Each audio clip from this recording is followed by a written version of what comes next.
fundamental forces which affect the unbinding of the physical, mental and spiritual aspects of the self.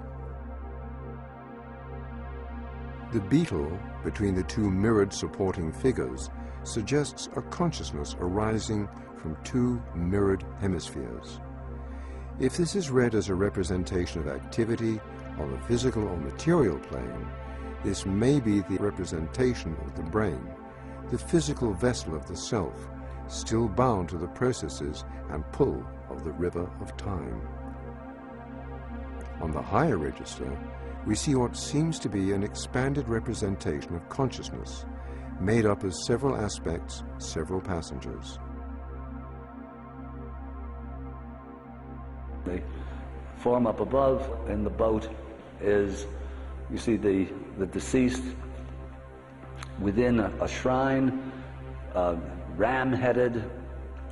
The divine spark of consciousness enclosed within matter is represented by the ram-headed Amun, who is depicted here enclosed within his tabernacle.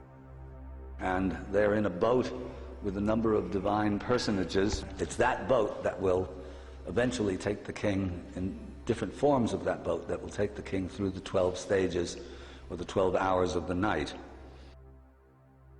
The symbolism of a boat on the water demonstrates the consciousness being led through our mysterious interaction with the flow of time, through the landscape of the duat.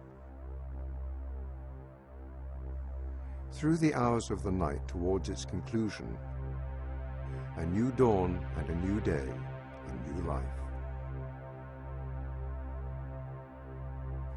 Here, the constant flow of time is symbolized as a river, which gently, inexorably leads the inhabitants of the boat through the stages of transformation. The multiple characters riding the boat represent the many selves within us, or, to look at it another way, the many aspects of the self we think of as a unity. With constantly shifting celestial influences, each of the hours of the duat has its own specific effects, residences, powers, and dangers. We can observe the reflection of this in ourselves as we begin to note which of ourselves is at the helm at any particular moment. We are decidedly different persons at sunrise than we are at midnight. The sun is said to also have these shifting influences as it passes through the hours of the day and of the night. The parallel or correspondence between our consciousness and the sun is another aspect of the maxim, as above, so below. It is the symbolic link that connects the sun with consciousness and the metaphor of the journey of the consciousness through the stages of the duat, through the hours of the night.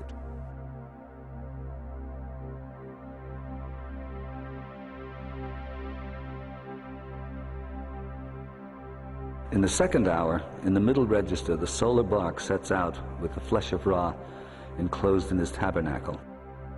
This time, in addition to the original retinue, two cobras in the prow are identified in red as Isis and Nephthys. The personification of magic occupies the place of she who guides the bark. It is interesting to note that the twin cobras are identified as Isis and Nephthys. Together, they are the personification of magic. Individually, they represent intellect and will. In this we are shown that intellect and will are the primary components of magic. The presence on the bark itself of mind and will, and the explicit information that is here in the duat, that the transformations occur, make it equally clear that a conscious and deliberate spiritual process is taking place. In the third hour, both upper and lower registers are rich in Anubis and Osiris figures and symbols. The hour is called She Who Cuts Up the Souls. A passage in the text above the third register reads, "This is what they do in the West, roast and hack to pieces the souls, imprison the shadows, annihilate those who are not, who belong to the place of destruction." The text is opaque and enigmatic, but the general tenor indicates a purgatorial region that the solar principle must traverse, a descent still deeper into the earth.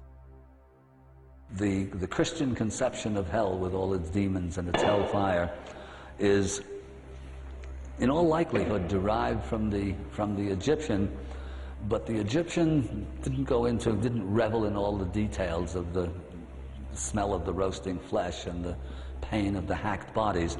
Rather, they were expressing, basically what the Egyptians were doing was declaring that the souls of those who hadn't done their inner work, or who obstructed those who were trying to do their inner work, ended up in oblivion. In other words, their names, their identities were obliterated. They weren't consigned to the roasting flames of hell forever, but rather non-existence was considered punishment enough. In the fourth hour, the actual coffin is shown descending into the earth, a schematic that actually represents the tombs themselves. You see the coffin in red, the larval forms in front of it, and the coffin is actually going to its final resting place. In the fifth hour, the coffin over here has come to its final rest in the bowels of the earth. This is the birth of the new sun god in the depths of the earth. The life force bursting from the egg forces the earth above into a bulge. At the nadir of the descent of the solar principle, life bursts from its egg with the potential of rejoining the solar source. The winged serpents no doubt are meant to symbolize this potentiality in one form or another. The egg of Sokar represents the final, the most inanimate state of matter. It's the bowels of the earth. But in the egg itself is spirit, the hawk-headed Sokar, holding apart, again, with the winged spirit and this mysterious triple-headed serpent with the deity at the other end. But the power of immanent life within it. In other words, this represents the power of life to reascend and become spirit. Actually forces a bulge in the earth above it. Still in the register above that, there's a mound of earth on either side, two birds representing Isis and Nephthys, and a scarab underneath, buried in the earth, pulling the tow rope that's attached to the solar bark forward and upward. And the sign all the way up above is the little one, the little sign way up here represents heaven. In other words, the power of the entire enterprise is pulling the boat, is pulling the boat heavenward. It's from its resting place up eventually through its stages of transformation to the heavens. This is the culminant moment of a life well lived. The consciousness rooted in heaven, using the fulcrum of a higher dimension, pulls the lower register to the upper, a bridge, a ladder to the realm of the netter. If we have cultivated the new life at the center of the ball of dung, it is here that we have successfully transmuted physical matter to divine, the summation and consequence of our inner work. This is the egg that was being pushed by the scarab. In the sixth hour, once again we have the solar bark with the flesh of Ra, now not being towed forward but simply resting on the water.